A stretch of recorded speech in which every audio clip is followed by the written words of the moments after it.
Let's go to this tweet from Go Green, which is I follow Go Green. I really like Go Green is puts out some really thought provoking, good content on their Twitter page. So, I read a lot of things from Go Green, which is at Eco Warriors with two S's at the end.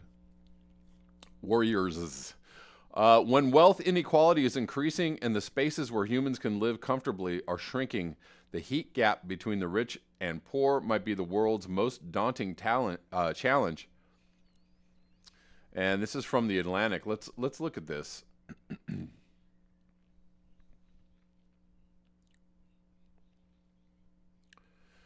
Consider the cantaloupe. It's a decent melon if you, like me, are the sort who constantly mixes them up. Cantaloupes are the orange ones, and honeydews are the green. If you, like me, are old enough to remember variations, you might have had them along with their cousin, watermelon, at a hotel's breakfast buffet. Those spreads are not as bad as you remember, especially when it's hot out. Add a couple of cold bagels and a pat of unmelted butter, and it's a party. Maybe you want the cool, refreshing mildness of a melon cup at home. Unless there's a good fruit stand nearby and a cantaloupe is in season, that means taking a trip to the grocery store. Maybe you'll stroll down the aisles, kept just cool enough to make the skin on your arms prickle. You'll browse refrigerated produce shelves, doused in cold water every so often. Then you'll find it, the perfect cantaloupe. It's round and rough with no dimples or spots. When you thump it, there's a satisfying muffled thud. It's a sweet one. He's spending a lot of time talking about cantaloupes. Consider how the cantaloupe got there. It is likely took a long ride to the supermarket or the hotel kitchen in a truck cooled to just above freezing. Maybe, like many melons, it was planted, picked, and packed on a plantation in the town of Choluteca in southern Honduras before it began its careful ballet of climate control. Workers told me they aren't allowed phones in the fields in Choluteca, so they don't exactly know how exactly hot it is. But during the growing season on the Fifes melon plantation, temperatures hover in the mid-30s in Celsius, the mid to upper 90s in Fahrenheit. The sun broils the open spaces where workers chop the melons from their stems. The heat is overwhelming and omnipresent. An overseer whose hand is always heavy and whose eye is never distracted. Workers have told me of conditions that push the human body to its limits, sometimes past them. Protective gloves are prohibited, they say, so their hands bleed from the rough work handling plants that are doused in corrosive chemicals. Pickers say they are hesitant to show any signs of weakness or illness, fearing that taking time off or even appearing to be sick while working will result in termination. A Fifes spokesperson told me that the gloves are always provided upon request and are mandatory in certain parts of the pack house where workers handle chemicals, and that unwell workers receive sick days and are required to see a doctor. Oh, so we give them all the good things, all the care that they need. But the most common complaint is the most elemental. It's damn hot in the fields. El calor es bien fuerte, one woman, 25, told me. She didn't want to reveal her name for fear of retaliation, but she said she's worked on a farm in Choluteca for 4 years, shuffling through almost every job available, from cleaning the facilities to picking the fruit. Many people who have worked for decades are marked by skin blemishes that, even if they're not yet cancerous, aren't all benign. Hives, rashes, and chocolate-colored splotches. The spokesperson for Fifes told me that the workers start very early in the morning to avoid the heat as much as possible and are provided cold water and hats to shield them from the sun. But even for workers who begin in the dark, when sun and heat and exertion act together over long periods of time, the effects can be worrisome. Varias mujeres se desmayan. Sorry, I'm just working on my Spanish enunciation. The same worker says, se les sube la presión, todo eso. They faint. Their blood pressure spikes, and they keep working. Thousands of miles separate the fields of Honduras and the continental breakfast in the States. But these are terminals of a single continuous system. Heat bears down most on the global working poor and developing countries, while their wealthier planet mates are able to evade the worst of the warming. What's more, consumption by those wealthier folks help create the warming, which in turn robs the poor of opportunity and walls off economic mobility. Garment workers in Cambodia and Bangladesh toil in sweatshops to sew the moisture-wicking fabrics that make summer in Phoenix or Miami or Washington, D.C. bearable. In Qatar, itinerant workers labor at the outer edge of human survivability to fabricate air-conditioned hotels, malls, and arenas for the rich. And thousands of families flee environmental pressure in Central America only to find themselves suffering from the heat in the United States. Scientists and people with good sense around the world recognize the manifold perils of the climate crisis, an onslaught of tropical systems in the Atlantic Ocean, the relentless burn of wildfires in California and Oregon, the 100-year floods that now encroach annually. Less appreciated, perhaps, are the direct effects that increasing warmth on human bodies and communities. Heat is already often deadly and often below fatal thresholds. It is a grinding attrition that saps personal and economic vitality a little more each day. In the coming century, when wealth inequality will likely increase in the spaces where humans can live comfortably, will shrink, the heat gap between rich and poor might be the world's most daunting challenge. It will reflect existing wealth disparities, but will also deepen them. It will destroy some bodies while others are spared. It will spark uprisings and set the stage for conflict, both between and within nations. In a hot world, the heat gap will be a defining manifestation of inequality. Just making sure you guys can see this and hear this. I'm not going to read this whole thing because it looks like it's going to be dang long, and I have some other articles I'm trying to finish because they're all dang long but very good. But this is a good, just an overview of what's happening between the rich and the poor.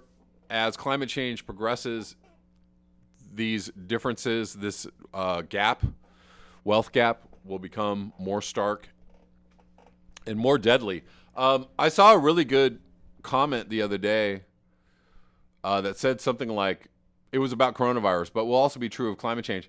It said the coronavirus lockdown was basically middle-class people ordering stuff online and poor people bringing it to them.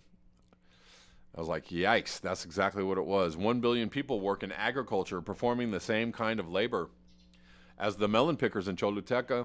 Add that to the millions and millions of people who work outdoors in construction jobs or indoors in sweatshops and factories without air conditioning, and significant numbers of low-income workers, including hundreds of millions of children, have little control over the temperatures in which they spend the majority of their waking hours. According to a recent report by the United Nations International Labor Organization, heat stress is threatening their work and their lives. And how long before these jobs, these outdoor jobs, or these jobs that require people to toil in fields won't be able to be done? Are they gonna build the robots quickly enough for them to do the labor? Heat stress, defined by the ILO as a heat received in excess of that which the body can tolerate without physiological impairment, has always affected workers in the summer and in tropical or subtropical climes. Sunburn, skin cancer, heat exhaustion, fainting, dehydration, and long-term kidney problems have been accepted as basic risks of outdoor work. But as the Earth has experienced a sustained record-breaking run of overall temperatures, these problems have become more and more of a burden, and more often a fatal one. Tord Kjellstrom, an environmental and occupational health expert and one of the main authors of the ILO report, told me that it's well understood from a physiological medical point of view that these hot temperatures limit people's abilities to carry out work. It's not just work. Extreme heat can disrupt or destroy many of the pieces of healthy life. But in his research, Kjellstrom has found productivity to be one of the main proxies for all the ways heat can affect the global poor. Kjellstrom's work has zeroed in on so-called mass fainting events in South Asian and Southeast Asian factories over the past decades. In 2017, hundreds of garment workers in Bangladesh fell ill with what one worker described as nausea, vomiting, and stomach pain after working a few hours. That same year, there were more than 1,600 cases of factory workers in Cambodia fainting in various incidents, according to an epidemiological study of the faintings. Good God, did you guys know this? Did you know?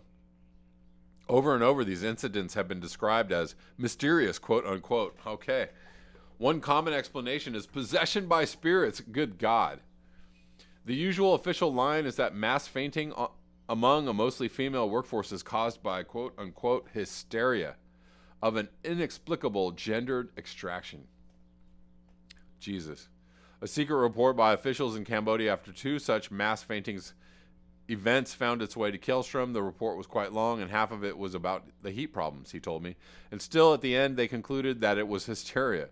You know, one young woman in the factory, she faints, and then all her friends start fainting as well, and of course, that doesn't make sense. Epidemiological evidence also points to stress, air pollution, long hours, and the punishing pace of work as potential contributors to the fainting incidents. But with factory temperatures in Cambodia regularly topping 100 degrees Fahrenheit, the likely main contributor seems obvious.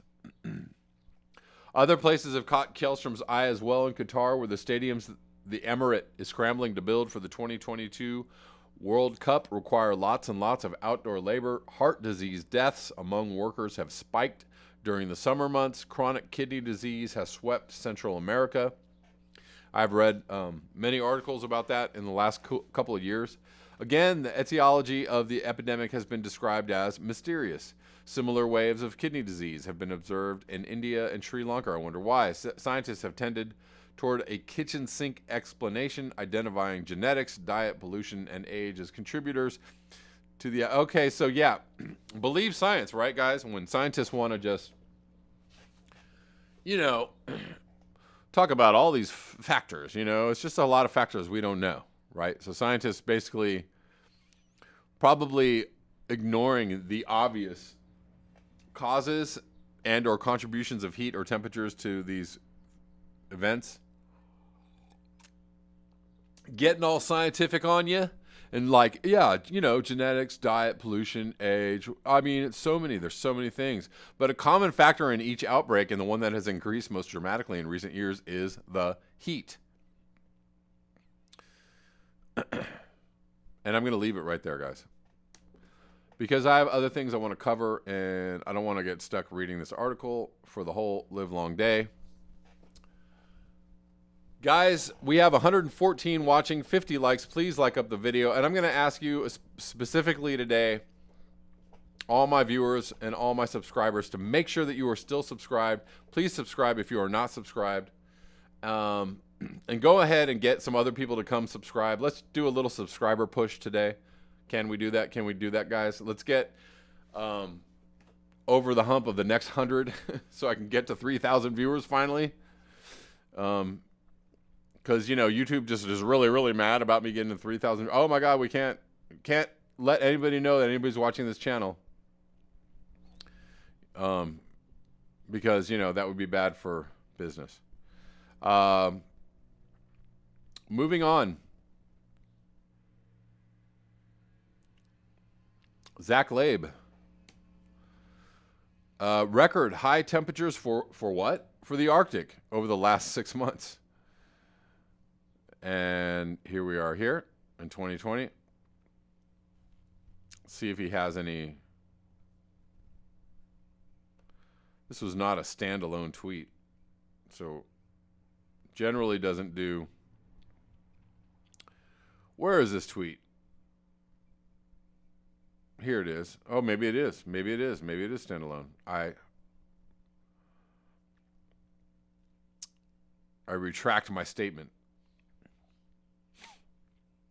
And we saw this the other day. Arctic sea ice extent is currently the lowest on record for the date. And there you go. Sorry. I'm going to move on. This also out of the Arctic. Arctic researcher warns that the ice is dying. After the landmark expedition, this world is threatened. We really saw how the ice is disappearing, said expedition leader Marcus Rex. The icy landscape of the Arctic as we imagine it will no longer exist in just a few decades, or, if you're actually really paying attention, it's kind of like in the next couple of years. We don't have decades. Researchers returning from a major expedition to the frozen north have warned. This world is threatened. We really saw how ice is disappearing, said Marcus Rex, leader of the largest ever Arctic expedition, at a press conference Monday. Researchers involved in the expedition, called Mosaic, multidisciplinary drifting observatory for the study of Arctic climate, returned on the German vessel, the Polar Stern, which spent more than a year at sea. For much of the mission, the Polar Stern was carried by the natural ice drift pushed by the wind, while researchers from 20 countries collected data about the environment and climate change. No other expedition to date has been able to collect similar evidence from the center of the Arctic, with the vessel spending weeks within 125 miles of the North Pole. Rex, an atmospheric scientist with the Alfred Wegener Institute, Helmholtz Center for Polar and Marine Research in Bremerhaven, Germany, said, researchers pushed boundaries and battled the extreme landscape to gather data that will change climate research forever. Well, the climate is going to change climate research forever too. There were many safety precautions taken as researchers set up their instruments in the ever-changing landscape, which saw the ice form mountain, flatten out again, and even form deep cracks, Rex said. We constantly have to relocate things so that we don't lose anything, he said. Preparing to go out to take measurements was a lengthy process on its own, Ola Pearson, an atmospheric scientist with National Oceanic and Atmospheric Administration, told NBC News while aboard Polar Stern last week. Researchers had to put on layers of warm clothes to survive the frigid temperatures, etc., etc. While years of analysis of the data lay ahead, Rex said researchers are already alarmed by the evidence they've gathered. The ice is dying, Rex said.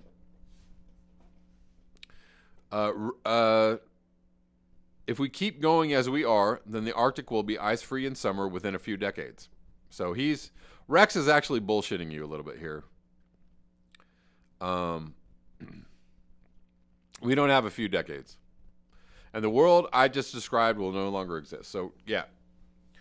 Rex, even though Rex is there, Rex is really trying to not understand what he's seeing because his job depends on it, right? Temperatures measured by the researchers through the winter were consistently 18 degrees higher than those recorded by the Arctic explorer Fridtjof Nansen 125 years ago. He said, so is that 18 degrees, 18 Celsius, 18 Fahrenheit? Somebody wants to know. Earlier this year, the World Meteorological Organization reported the highest ever temperatures recorded north of the Arctic Circle, with the Russian town of Vokoyansk reaching 100.4 degrees. North of Greenland, Rex said researchers witnessed wide areas of open water that should have been covered in thick ice. Even at the North Pole, the ice was melting and had holes, sending a clear message of the consequences of climate change. It was very evident. You could see it all around, he said. So, yeah, I mean, I'm a bit confused by the statement that, we have a couple decades. Very, and by a bit, I mean very. I don't know, anybody who's looking at the data, not just, somebody who's there in the Arctic, but people who are looking at satellite images, who are seeing how warm it is in the Arctic, who are seeing the trend line, if you will. I don't know how you can look at that and think that we have a couple decades. I mean, just, on a common sense level, right? Like anybody could look at the temperature graphs and the CO2 graphs and the charts and like how bad everything is, and look at where the ice is and how quickly it's melting. And you can't look at that and think or assume that it's going to take 10 or 20 more years for that ice to melt. We don't have 10 or 20 more years.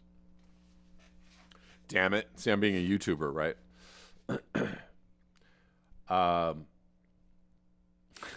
That was my angry rant for the day. Did you like it? Did you like it? Okay, more from the Arctic, the Great Thaw. This is from The Guardian. Global heating upends life on Arctic permafrost. A photo essay. And here is this is the village of Newtok in western Alaska. The permafrost is thawing underneath this village. This village was built on top of permafrost. And these are ice cellars underground. So people used to, dig holes underground and keep their, use them as ice coolers or refrigerators. And now they're melting. So now they're flooded. This is an ice cellar, generations old, massive underground freezer, now flooding as permafrost melts. This is an ice cellar at Pleistocene Park near Chursky, Siberia, and it's flooding each year due to permafrost thaw. So this used to be permanently frozen. That's why it's called permafrost. Here's a permafrost tunnel in Fairbanks, Alaska. Ooh, look at all these cool tunnels and underground cellars. David Shaw, this is a picture of David Shaw demonstrating how a small flame can become a huge methane gas flare-up on the surface of a lake. Thawing permafrost causes bubbles of gas to become trapped in the ice. Whoosh, he says. Again, thawing permafrost, draining a lake in Yakutia, Siberia. This used to be a lake. The land collapsed from thawing permafrost.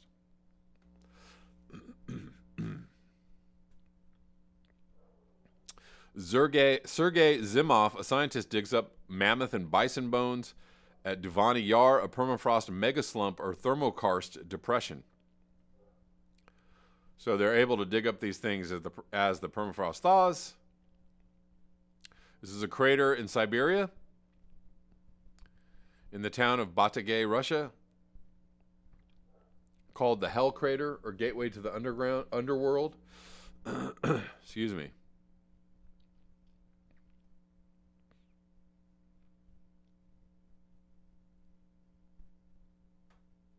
So as permafrost thaws, it accelerates.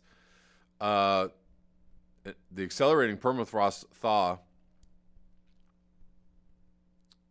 causes the Batagayka crater to grow bigger, unearthing even more layers of ancient soil. This is a huge crater from melting permafrost.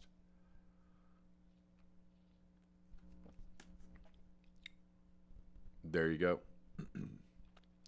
Let's move on to this article that we're going to stay. Where are we? Where'd you go? Where'd you go?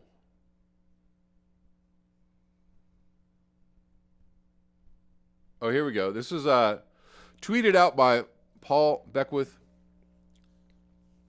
This is actually a year old. October 9th, 2019.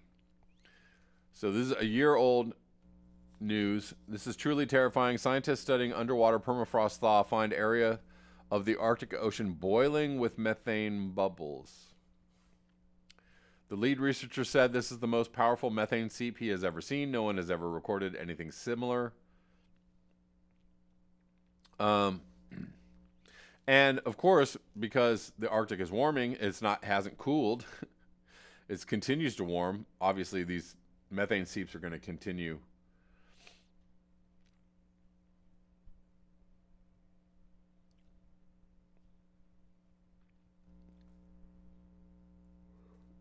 So this was discovered by scientists at Russia's Tomsk Polytechnic University, Igor Semeletov is a Russian researcher. So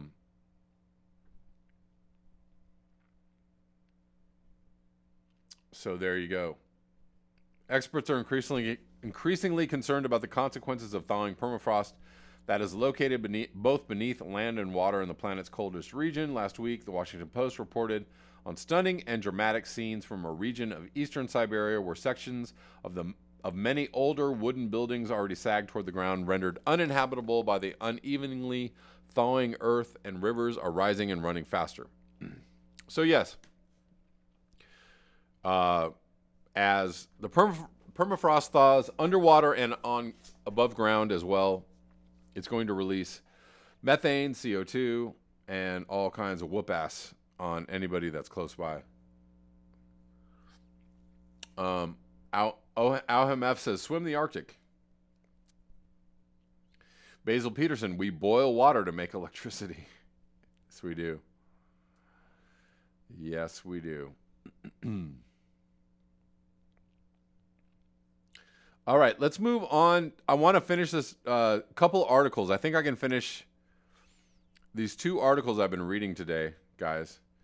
And we're going to do that with the rest of the show. So part 3 of this article by Brad Zermit. I think that was his name. We'll go back up and check. Zarnet. Brad Zarnet. Darn it. Get it right. This article from Brad Zarnet, which is great piece of work, talking about the myth of sustainability that businesses are engaged in. Most of it is a marketing ploy. Again, a whole bunch of gaslighting. It makes people feel like they're doing something about the environment. It makes people feel like, oh yeah, we care about climate change. And, when in reality, they don't. They do not. Because caring about climate change would actually alter or diminish their bottom line, and they're not going to do that. But they're going to talk about it all day, right? So, of course, they're being, pretty much good Democrats, really, good little Democrats. Oh, climate change, totally real. We got to do something about this. Anyways, we can't do that because, that would hurt profits. So we're not really going to do that. Anyways, part 3, time for a gut check. Assuming that we agree with the science, each of us must look in the mirror and ask ourselves, what's the point of my efforts if they don't address our climate emergency in a meaningful way? And while you're talking to yourself, you might also ask, why did I get involved in sustainability in the first place? Small changes in many areas can have extremely positive effects, but without changing the system that created our environmental emergency in the first place, it's far more likely that we'll continue to destroy our planet than magically reverse course. Our neoliberalism-inspired market-based attempts at finding solutions in the past several decades have resulted in steady ecosystem decline. Yes, somebody was on Twitter talking about, I remember when they were talking about climate change is a big deal in 1985. And I asked, how's it going now? We need meaningful change in order for that to happen, we need to change the system. Okay, so where do each of us fit into this challenge? What role should we play? Is there ever a reason why we should be loyal to a corporation or client while knowing that they are misinterpreting the truth about their efforts to address our ecological emergency, or is that just business in 2020? Is there a different standard when it comes to destroying our biosphere? How does it feel to work for a company like Coca-Cola where 2 opposing realities need to exist simultaneously? How does that affect you personally? How much cognitive dissonance can you endure before that nagging discomfort will need to be addressed? It's time to get off the fence. We can't have it both ways. Either we're fighting for the climate in a meaningful way or we're not.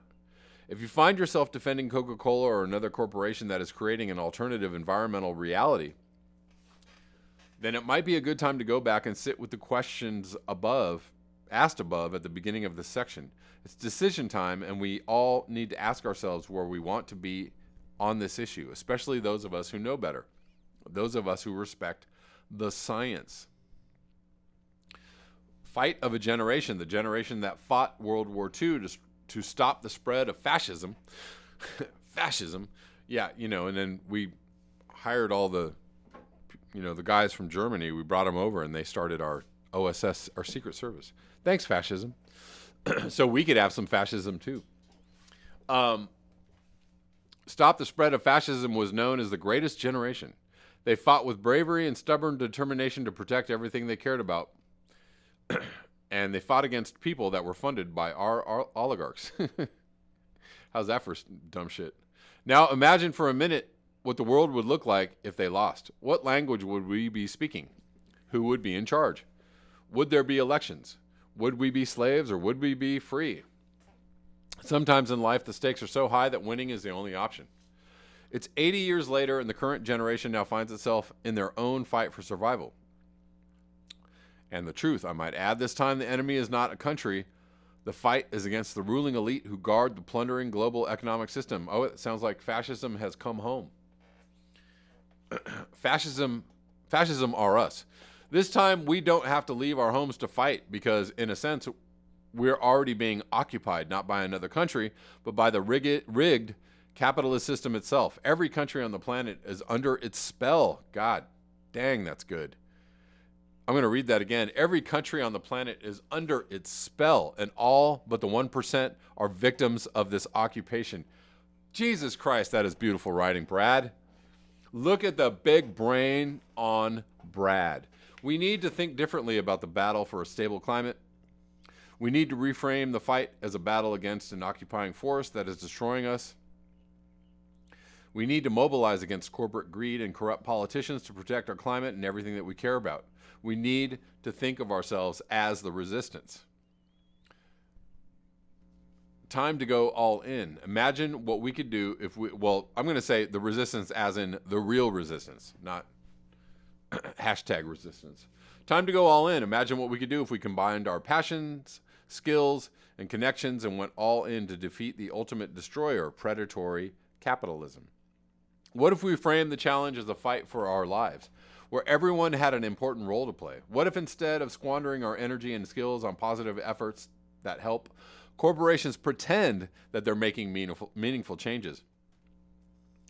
We focused on how to change the system that is at the core of the harm. How do we do that, Brad? How do we do it? What if instead of being silent when we heard governments and corporations talk about their efforts to achieve 2050 net zero targets, we called it out for the environmental fantasy that it is? Thank you. And it corrected it with the scientific reality, as in we don't have till 2050.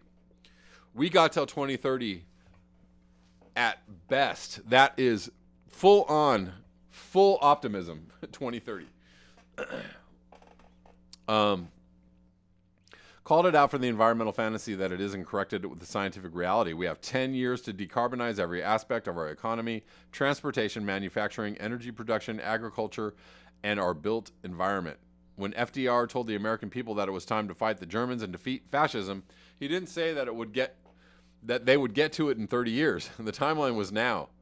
And he engaged every single aspect of American society. And it wasn't only America, it was Canada and the UK too. We need to replicate this effort to address climate change, but unfortunately the current corporate-inspired neoliberal stranglehold on governments that favors market solutions won't allow for it.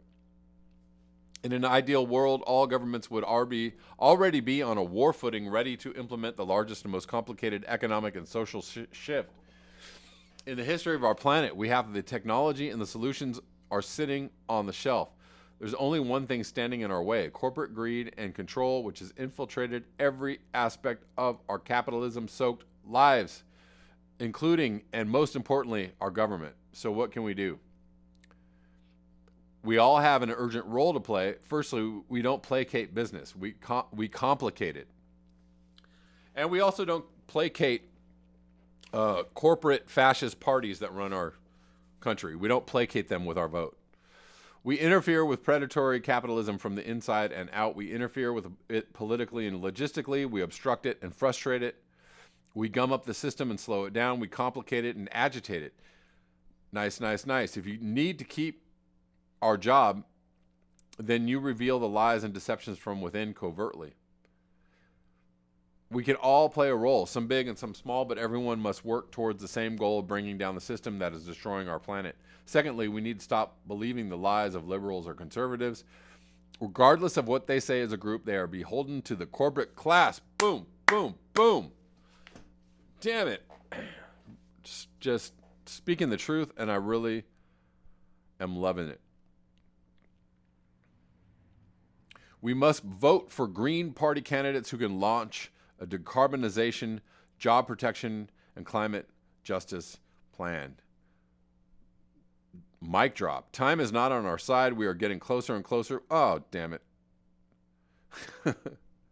Time is not on our side. We are getting closer and closer. I was getting a little excited. Sorry, guys. I was too excited to read the end of this article. To a cascading failure of interconnected ecosystems. This is a fight we cannot lose. We must do everything possible to complicate and obstruct the evil force. Evil. We are the resistance, and like the greatest generations, we have no choice but to win. But before you have to do that, before you can win, you got to fight. Ain't that right? I don't know why I'm going ha. I'm just checking my mic is what I'm doing. All right, guys. So I'm going to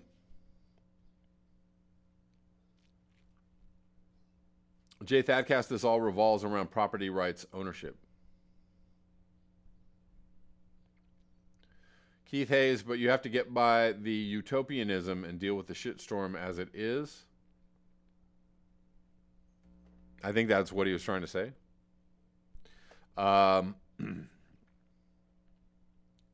Rich Diana, the resistance can't enter the Democratic Party. Yes, sir. Nicely done.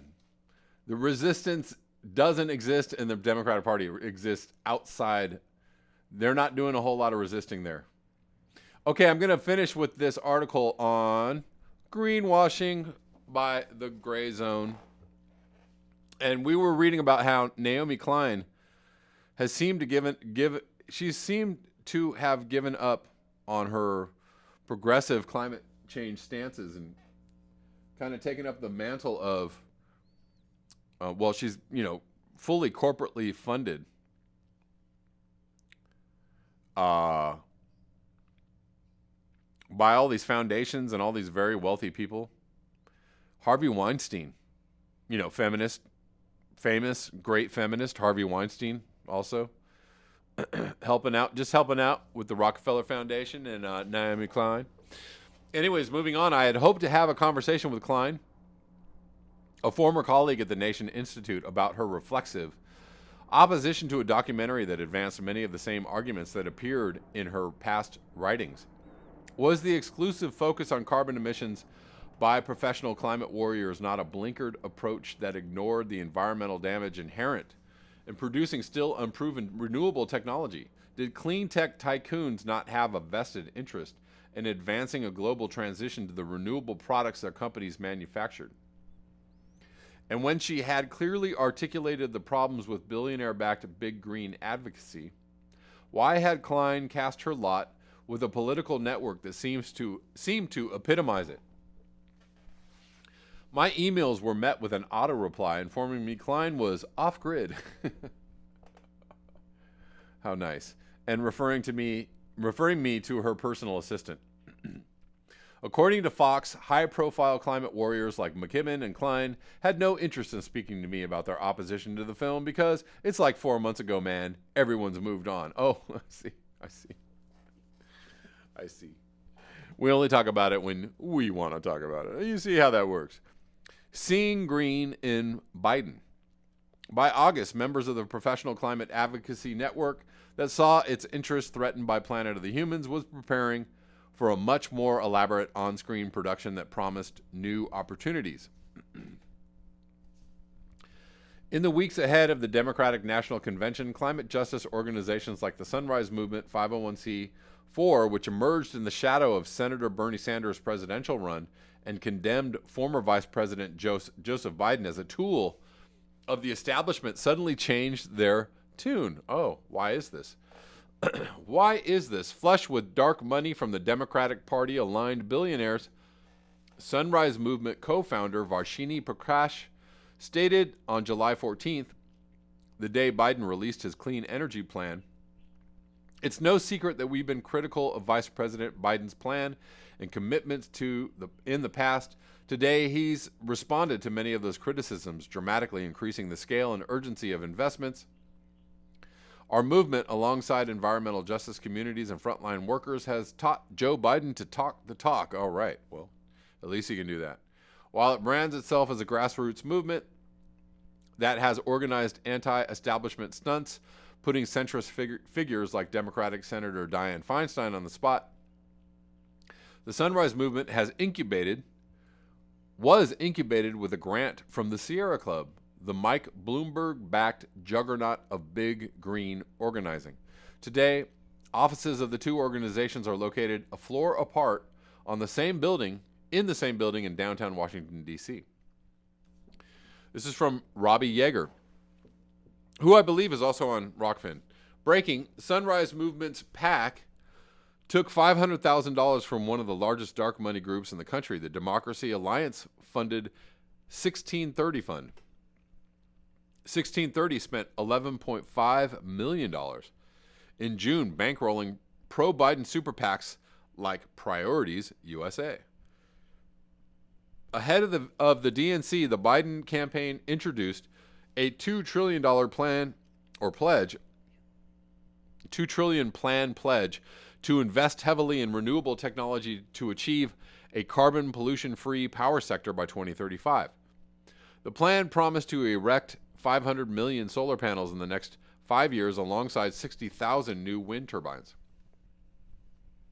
With the demand for solar plummeting due to the coronavirus pandemic, the prospect of a gigantic government subsidies was music to the ears of the clean tech tycoons who sponsor Democratic Party-aligned climate advocacy groups. Many of these green millionaires and billionaires had feasted at the trough of Obama's stimulus package, which was directly responsible for powering the rise of America's solar industry. After promising upon his inauguration to invest $150 billion in new green energy business sector, Obama doled out an eye-popping $4.9 billion in subsidies to Tesla's Elon Musk and $1.2 billion loan guarantee to Tom Dinwoody's SunPower US to construct the California Valley Solar Ranch. So altogether, he promised $150 billion, and altogether that was about $6 billion. In June 2019, an avian incident caused a fire at the SunPower Solar Ranch project, impacting over 1,200 acres and knocking out 84% of generating capacity for several weeks. An avian incident, that means a bird strike. This is a tweet from Basin and Range Watch. Bureau of Land Management approved both Gemini and Yellow Pine solar projects in southern Nevada. In total, this will damage over 10,000 acres of habitat for threatened desert tortoise. Most major environmental organizations are not opposing this. Solar panels work on rooftops. Planet of the Humans presented viewers with the disturbing story of the Ivanpah solar plant, a signature initiative in Obama's green energy plan, which was co-owned by Google. Wow. Gifted with $1.6 billion in loan guarantees and $600 million in federal tax credits. Ivanpah was built on 5.6 square miles of pristine public land close to California's Mojave National Preserve. In its first year, the massive plant produced less than half of its planned energy goal while burning over 6,000 birds to death. Good God. Because of the intermittency inherent to solar power, the gargantuan energy project has had to burn massive amounts of natural gas to keep the system primed when the sun is not shining. Despite its dependence on fossil fuel, Ivanpah still qualifies under state rules as a renewable plant. The bottom line is the public didn't expect this project to consume this much natural gas. David Lamfrom, California desert manager for the National Parks Conservation Association, told the local press enterprise, "We did not have full knowledge that this was what we were signing up for." Even after the Obama administration poured billions of dollars into solar projects, solar energy output increased between 2008 and 2016 by just 0.88% as a total of American energy production. Well, it sounds like it's growing by leaps and bounds. So here's a chart or a graph: U.S. electricity generation in million megawatt hours in 2008, 2016. So coal going down, natural gas gaining, nuclear staying steady, hydroelectric staying steady, and it looks like, what's this? Then wind, wood waste, petroleum, geothermal, other gases, solar, etc. Gaining some ground. Wind looks like it gained the most ground. Solar gained very little. Meanwhile, across the country, many new wind projects remain stalled due to community concerns about land destruction. In the home state of Green New Deal advocate Senator Bernie Sanders, the only remaining wind project was canceled this January. For raising questions about the efficacy and environmental cost of renewable projects like these and proposing an explicitly anti-capitalist solution to the corporate destruction of the planet, the makers of Planet of the Humans were steamrolled by a network of professional climate activists, billionaire investors, and industry insiders. Now, with the Biden campaign promising a new flood of renewable subsidies and tax breaks under the auspices of a clean energy plan, the public remains in the dark about what it is signing up for. Even if the ambitious agenda fails to deliver any substantial environmental good, it promises a growing class of green investors another opportunity to do well. And that, my friends, is that we finished it. And they link to the movie Planet of the Humans. Why not go and watch it again today, or watch it if you have not watched it? It is good. I'm sorry if you couldn't see the graph. Hold on one second. Maybe you can see this. So here's the graph of energy generation. Renewable energy here, all the way down here, taking up very, very little space in the energy mix. Could you guys even see that? I guess you couldn't. Oh, here you go.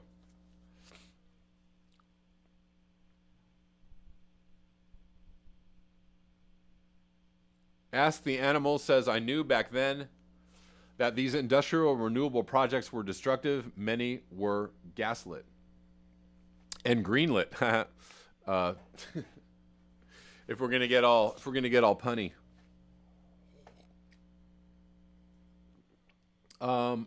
Rich Diana says, build better bees.